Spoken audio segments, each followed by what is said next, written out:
Hello everyone, आप देख रहे हैं स्टडी ऑफ एनसीईआरटी और आज के इस वीडियो में हम लोग बात करेंगे class 9 geography. We are going to start class 9 geography and this is the chapter first of class 9 geography. Chapter name is India size and location. Bharat के साइज़ और लोकेशन के बारे में हम लोग इस चैप्टर में जानेंगे। So let's start our chapter. India is one of the ancient civilisation in the world. Bharat विश्व की प्राचीन सभ्यताओं में से एक है। जैसा कि आप सबको पता है कि भारत की जो सिविलाइजेशन है वो बहुत एंशिएंट रही है, बहुत प्राचीन रही है।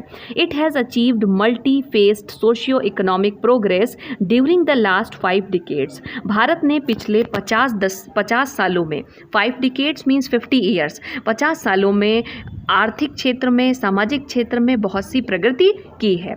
It has moved forward displaying remarkable progress in the field of agriculture, industry, technology and overall economic development. Bharat ने कृषि के क्षेत्र में, इंडस्ट्री के क्षेत्र में, टेक्नोलॉजी के क्षेत्र में और ओवरऑल इकोनॉमिक डेवलपमेंट किया है। India has also contributed significantly to the making of world history. इसी के साथ भारत का विश्व इतिहास में बहुत ही महत्वपूर्ण योगदान रहा है। Now we will see the location of India. अब भारत जब इतना इम्पोर्टेंस है तो इसकी लोकेशन अब हम लोग देखेंगे कि भारत लोकेशन कहाँ पे, भारत कहाँ पे स्थित है। ये आपके लिए जानना बहुत ज़रूरी है क्योंकि वी ऑल आर इंडियन, हम भारतीय हैं, तो भारत की लोकेशन वर्ल्ड मैप पे क्या है इसको जानना हमारे लिए बहुत इंपॉर्टेंट है। तो इस वीडियो में हम लोग ये जानेंगे। India is a vast country. जैसा कि आप सबको पता है हमें कि भारत एक बहुत बड़ा देश है, ठीक है, और laying entirely in the northern hemisphere. और पूरी तरीके से भारत किस हेमिस्फीयर में पड़ता है। अब यहाँ पे कुछ चीज़ें इंपॉर्टेंट है जिसको हम लोग इस मैप में देखेंगे, ठीक है। अब आप ये जो मैप देख सकते हैं ये वर्ल्ड का मैप है। This is the world map. ये वर्ल्ड का मैप है और ये हमारी पूरी पृथ्वी इसमें दिखाई गई है, ठीक है।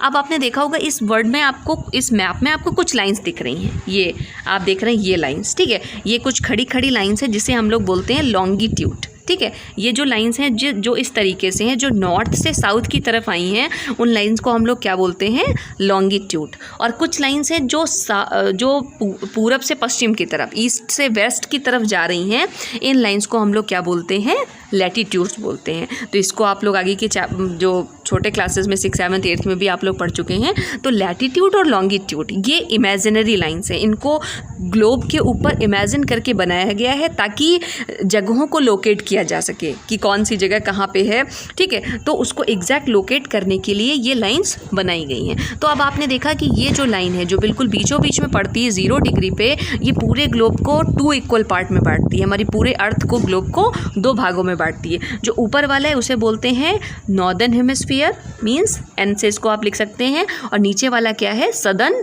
हेमिस्फीयर। तो अब आपने देखा India is totally saturated in the northern hemisphere. आपने देखा भारत इस लाइन के ऊपर ही है, तो पूरी तरीके से भारत किस हेमिस्फीयर में पड़ता है, नॉर्दर्न हेमिस्फीयर में। और ये जो लैटिट्यूड्स है ये पूरे ग्लोब को 2 भागों में बांटता है, एक ये और एक ये, ठीक है। तो ये हो गया ईस्टर्न हेमिस्फीयर और ये हो गया वेस्टर्न हेमिस्फीयर। तो अब आपको पता चला, अब आपने देखा इंडिया वेस्ट में भी नहीं आ रहा है। अगर हम लॉन्गिट्यूड से देखते हैं तो भारत किधर पड़ता है, ईस्ट में पड़ता है, ठीक है। अगर हम लैटिट्यूड से देखते हैं तो भारत नॉर्थ में पड़ता है। तो अब एक कंक्लूजन निकला इंडिया की, हम लोग लोकेशन देख सकते हैं कि India is saturated in the northern and eastern hemisphere. Exact Bharat की लोकेशन क्या हो गई, northern and eastern hemisphere. Bharat जो है वो उत्तरी और पूर्वी गोलार्ध में स्थित है। आई थिंक ये अब आपको क्लियर हो गया होगा, ठीक है। तो ये आपके लिए बहुत इम्पॉर्टेंट है जानना, ठीक है। तो जो भारत है वो पूरी तरीके से आपका देखो लिखा हुआ है entirely in the northern hemisphere, northern और ईस्टर्न, ये आप याद रखिएगा। अब हम लोग देखेंगे कि भारत का जो मेन लैंड है उसका लैंड का एक्सटेंट कितना है, मतलब विस्तार कितना है। तो ये आपका पड़ता है between latitudes 8 degree 4 minute north, 8 degree. ये आप देख रहे हैं ऊपर जो आपका नंबर्स लिखे हुए हैं इनसे इसे मेजर करते हैं, ठीक है। तो भारत का जो लैटिट्यूशनल एक्सटेंट है ये आपने देखा होगा कि ये 0 से थोड़ा ऊपर जाएंगे तो 15 के नीचे से भारत स्टार्ट होता है।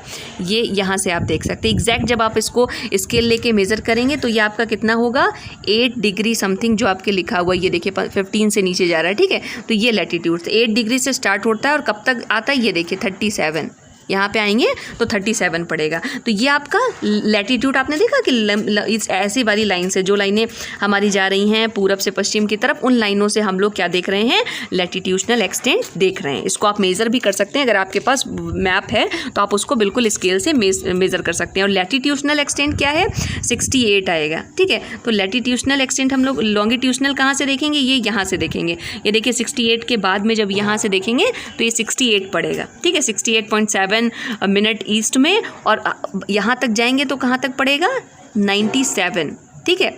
यहाँ 68 से स्टार्ट होगा और कहाँ तक पड़ेगा आपका, 97 डिग्री 25 मिनट ईस्ट, ठीक है। तो इस तरीके से हम लोग ये देख सकते हैं कि भारत का लॉन्गिट्यूशनल और लैटीट्यूशनल एक्सटेंट क्या है, ठीक है। तो the tropic of cancer divides the country almost 2 equal parts, ये भी इंपॉर्टेंट है। अब हम लोगों ने जो अभी इंपॉर्टेंट लैटीट्यूड देखे थे, तो जो ट्रॉपिक ऑफ कैंसर है, देखिए ये मैंने आपको बताया था, जो 0 डिग्री है ये इक्वेटर है। 0 डिग्री क्या है, इक्वेटर है, ठीक है। और 0 डिग्री से ऊपर जब हम जाएंगे 23.5 पे, एक ये सर्कल हमारा पड़ता है 23.5 पे, इसको बोलते हैं tropic of cancer, tropic of cancer. और इसी तरीके से अगर हम नीचे जाएंगे तो ट्रॉपिक ऑफ कैप्रिकॉर्न आता है। तो जो ट्रॉपिक ऑफ कैंसर है वो इंडिया को 2 बराबर भागों में बांटती है। ये जो लैटीट्यूड है ट्रॉपिक ऑफ कैंसर, जो कि 23.5 डिग्री पड़ता है नॉर्थ में, ये भारत को कितने भागों में डिवाइड करता है, 2 भागों में डिवाइड करता है। तो ये एक और आपको भारत की लोकेशन के बारे में क्लू मिल गया कि ट्रॉपिक ऑफ कैंसर जो 23.5 डिग्री पे 30 डिग्री नॉर्थ में पड़ता है, ये भारत को 2 बराबर भागों में बांटता है। To the south east and the south west, Bharat के दक्षिण पूर्व और दक्षिण पश्चिम में मेन लैंड्स हैं। मतलब अगर हम देखेंगे साउथ ईस्ट और साउथ वेस्ट में तो मेन लैंड्स हैं, lies the Andaman and Nicobar. Bharat के दक्षिण पश्चिम और दक्षिण पूर्व में कुछ आइलैंड्स हैं, ठीक है। तो भारत के साउथ ईस्ट में क्या है, साउथ ईस्ट में हम लोग देखेंगे तो अंडमान एंड निकोबार आइलैंड है। और साउथ वेस्ट में जो बे ऑफ बंगाल है वहाँ पे आपका लक्षद्वीप आइलैंड पड़ता है। तो और अगर हम लोग देखेंगे अरेबियन सी, ये आपका पड़ता है। तो find out the extent these groups of island from your Atlas, जो आपके पास एटलस है उससे आपको इन ग्रुप्स, जो अंडमान एंड जो निकोबार आइलैंड है, लक्षद्वीप आइलैंड, इनका एक्सटेंट आपको जैसे हम लोगों ने इंडिया का निकाला वैसे ही निकालना है, ठीक है। तो आपने देखा कि भारत की लोकेशन अब आपको एग्जैक्ट समझ में आ गई कि विश्व जो ग्लोब है, ग्लोब में भारत का जो लोकेशन है वो कहाँ पे है, ठीक है। अब नेक्स्ट क्वेश्चन आता है, आपको एक इंपॉर्टेंट चीज़ यहाँ पे बताई गई है, do you know southern most point of Indian Union, Indira Point got submerged under the sea water in 2004 during the tsunami. Bharat का जो सबसे दक्षिणतम बिंदु था इंदिरा पॉइंट, वो 2004 की सुनामी में समुद्र के अंदर चला गया था। तो अब ये सदर्न मोस्ट पॉइंट नहीं है। नाउ हम लोग एक बार रिवाइज कर लेते हैं कि आज हम लोगों ने क्या क्या पढ़ा इस वीडियो में। तो आप इस एटलस को देख के इंडिया की लोकेशन को बता सकते हैं कि जैसे फर्स्ट ऑफ ऑल, ठीक है, आप मेरे साथ इसको देखते जाइएगा बस, कि India is totally saturated in the northern hemisphere, means northern hemisphere, southern hemisphere. तो आप इस पिक्चर को देख के कह सकते हैं कि India is totally saturated in the northern hemisphere and northern and, अगर आप इससे दिखेंगे तो ये आपका कौन सा हो गया, ईस्ट हो गया। तो नॉर्दर्न एंड ईस्टर्न हेमिस्फीयर, तो हेमिस्फीयर क्लियर हो गया। एंड अगर हम कॉन्टिनेंट देखते हैं तो India is saturated in which continent, India is saturated in Asia continent. Bharat किस कॉन्टिनेंट में है, एशिया कॉन्टिनेंट में है। अब अगर ये आपसे पूछ लीजिए एशिया के किस साइड में है, तो India is saturated in the southern, Asia के नीचे की तरफ का हिस्सा सदर्न होता है, तो India is saturated in the southern part of Asia continent. और एक्सटेंट मैंने आपको इससे पहले बता दिया है। तो आई होप कि आपको वीडियो समझ में आ गया होगा। नेक्स्ट वीडियो में हम लोग बात करेंगे साइज़ ऑफ इंडिया, भारत का जो साइज़ है वो क्या है उसके बारे में। Thanks for watching.